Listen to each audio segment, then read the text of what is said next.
জয় মা কালী। হরে কৃষ্ণ। সকলে কেমন আছেন? আশা করি সকলে ভালো আছেন। আজকে চলে এসেছি আমাদের কিশোরগঞ্জ কালী মন্দিরে। তো অনেকদিন পরে ওইদিকে একটা কাজ ছিল, হঠাৎ করে ভাবলাম যে মন্দির দর্শন করে যাই, তাই চলে আসলাম কালী মন্দিরে।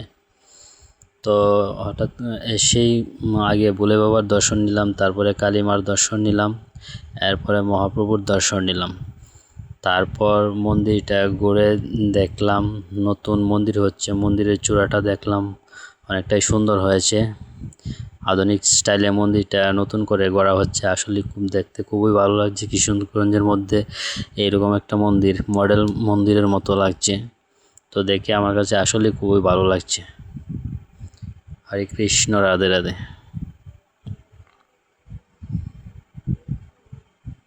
তো কিশোরগঞ্জ আসলে মাঝে মধ্যে আসি। তো আজকে ঘুরে দেখলাম নতুন মন্দিরটা, মন্দিরের চূড়াটা দেখতে আসলে খুবই ভালো লাগছে।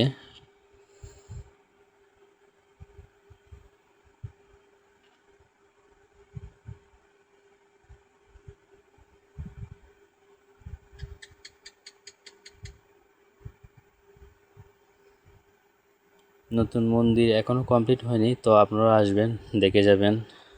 আর সামনে আসছে রথযাত্রা। সকলকে রথযাত্রা অনেক অনেক শুভেচ্ছা। হরে কৃষ্ণ।